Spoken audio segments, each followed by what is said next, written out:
ಅಕ್ರಮವನ್ನ ಖಂಡಿಸಿ ಈಗಾಗಲೇ ದೇಶದಾದ್ಯಂತ ದೊಡ್ಡ ಮಟ್ಟಿಗಿನ ಪ್ರತಿಭಟನೆಗಳಾಗ್ತಾ ಇದೆ. ಇನ್ನೊಂದು ಕಡೆಗೆ ಈಗಷ್ಟೇ ನೀವು ನೋಡಿದ್ರಿ ರಾಹುಲ್ ಗಾಂಧಿ ಅವರು ಮತ್ತೊಮ್ಮೆ ತಮ್ಮ ಡಿಮ್ಯಾಂಡ್ ಏನಿದೆ ಅದನ್ನ ಪ್ರಸ್ತುತಪಡಿಸಿದ್ರು. ಕಾಕ್ರೋಚ್ ಪಾರ್ಟಿಯ ಪ್ರೊಟೆಸ್ಟ್ ದೇಶದಾದ್ಯಂತ ಪಸರಿಸ್ತಾ ಇದೆ.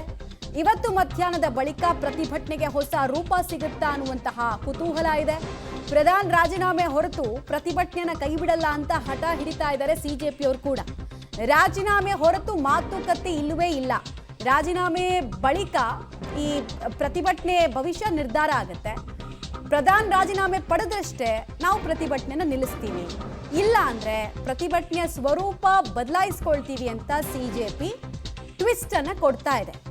ಹಾಗಾದ್ರೆ ಈಗಾಗಲೇ ಚಿತ್ರ ವಿಚಿತ್ರ ಪ್ರತಿಭಟನೆಗಳನ್ನ ನೋಡ್ತಾ ಇರುವ ನಾವು ಇನ್ಯಾವ ರೀತಿ ಹೊಸ ರೂಪದ ಪ್ರತಿಭಟನೆಯನ್ನು ನೋಡಬೇಕಾಗಿ ಬರುತ್ತೆ ಅನ್ನೋ ಕುತೂಹಲ ರಾಜ್ಯದ ಜನರಿಗೂ ಕೂಡ ಮನೆ ಮಾಡ್ತಾ ಇದೆ. ದೇಶದಾದ್ಯಂತ ಸಂಚಲನಕ್ಕೆ ಕಾರಣ ಆಗಿರುವಂತಹ ವಿಚಾರದಲ್ಲಿ ಸಿಜೆಪಿ ಒಂದು ಹೆಜ್ಜೆ ಕೂಡ ಹಿಂದಕ್ಕೆ ಇಡ್ತಾ ಇಲ್ಲ.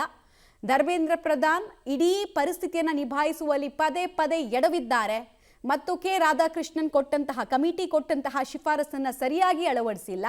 ಅಷ್ಟಾದ ಮೇಲೆ ನಿಭಾಯಿಸಕ್ಕಾಗಲಿಲ್ಲ ಅಂದಮೇಲೆ ರಾಜೀನಾಮೆ ಇಸ್ಕೊಳ್ಳೋದಕ್ಕೆ ಏನು ಕಷ್ಟ ಅಂತ. ಇನ್ನೊಂದು ಕಡೆಗೆ ಮೋದಿ ಸರ್ಕಾರ ಬಂದಾಗ್ಲಿಂದ 2014ರಿಂದ ಇಲ್ಲಿ ತನಕ ಯಾವ ಮಿನಿಸ್ಟರ್ದು ರಾಜೀನಾಮೆಯನ್ನ ಹೀಗೆ ಇಂಥ ಪ್ರಕರಣಗಳಲ್ಲಿ ಪಡೆದಿಲ್ಲ. ಅದೇ ಧೋರಣೆ ಇಲ್ಲೂ ಕಂಟಿನ್ಯೂ ಆಗುತ್ತಾ ನೋಡೋಣ. ಸೊ ಸಿಜೆಪಿ ಅಂತೂ ಬಹಳ ಸ್ಪಷ್ಟವಾಗಿದೆ ತನ್ನ ನಿಲುವಿನಲ್ಲಿ.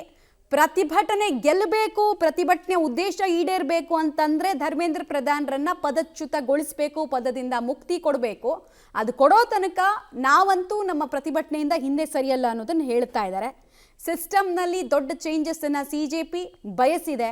ಬಟ್ ಆ ಚೇಂಜಸ್ ಮಾಡೋದಕ್ಕೆ ಈ ಕ್ಷಣದ ತನಕ ಕೇಂದ್ರ ಸರ್ಕಾರ ರೆಡಿ ಇಲ್ಲ. ಈ ಕ್ಷಣದ ತನಕ